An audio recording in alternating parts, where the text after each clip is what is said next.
አንድ ታሪክ ልንገራችሁ። ይሄ ታሪክ ሁላችንም ጥሩ እንደሚያስተምረን ተስፋ አደርጋለሁ። ታሪኩንም ሰምታችሁት የምታውቁ አይመስለኝም። ታሪኩን ያወሩት ኢማም አጠበሪ ሸይኹል ሙፈሲሪን፣ ታዋቂው ተራኪ የታሪክ ምሁር የሙፈሲሮች አባት ነው የሚሏቸው ኢማም አጠበሪ። በ240 ሂጅሪያ የተከሰተ ክስተት ነው። ኢማም አጠበሪ ታሪኩ እንዲጀምሩልናል። ሰውየው የታሪኩ ባለቤታችን ስማቸው አቡ ጊያት ይባላል። አቡ ጊያት ከመካ ነዋሪያኖች ውስጥ አንዱ ናቸው። እድሜያቸው 86 ደርሷል። እርጅና ተጫጭኗቸዋል። ለ50 ዓመት ያህል በችግር ህይወትን ገፍተዋል። 4 ልጆች፣ 2 ሴት እህቶች፣ ባለቤታቸውና የባለቤታቸው እናት አብረዋቸው ይኖራሉ። 8 ሴት ልጆች፣ እሳቸው 9ኛ። ለነዚህ ሁሉ 8 ሴቶች ተጠሪና ተጠያቂ ማናቸው? ይህ የ86 ዓመት የእድሜ ባለጸጋ። ረመዳን ነበር ወሩ። አቡ ጊያስ ትናንት ያለ ምግብ ነው የጾሙት። ዛሬም እንደዛው ለመጾም ተገደዋል።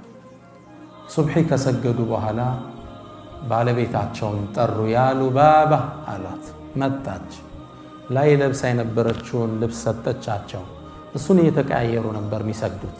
ከዛም መጣችና የአባ ጊያት፣ አንተ የጊያት አባት ሆይ እባክህን ረሃብ ገደለን፣ እኔ እናንተን ችለው ይሆናል፣ ሴት ልጆቻችን፣ እናቴ ግን ራብን መቋቋም አትችልም።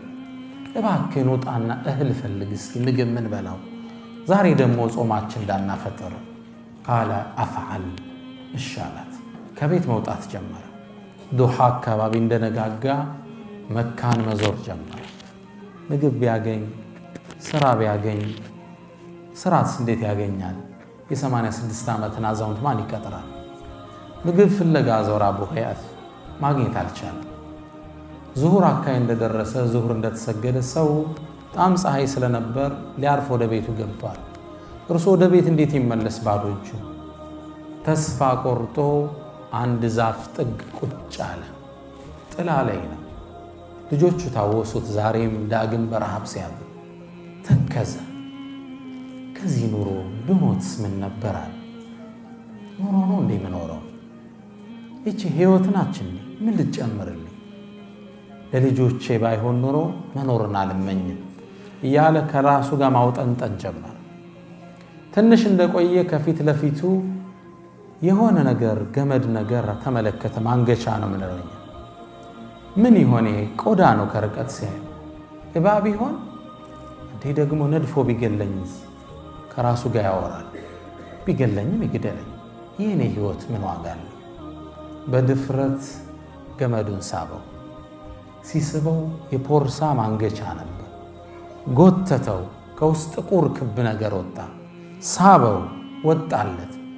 ምንድነው እዚህ ውስጥ ያለው? ምግብ ይሆን?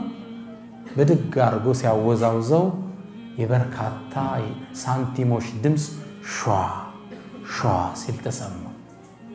ምን ይሆን? ፖርሳውን ከፈተው።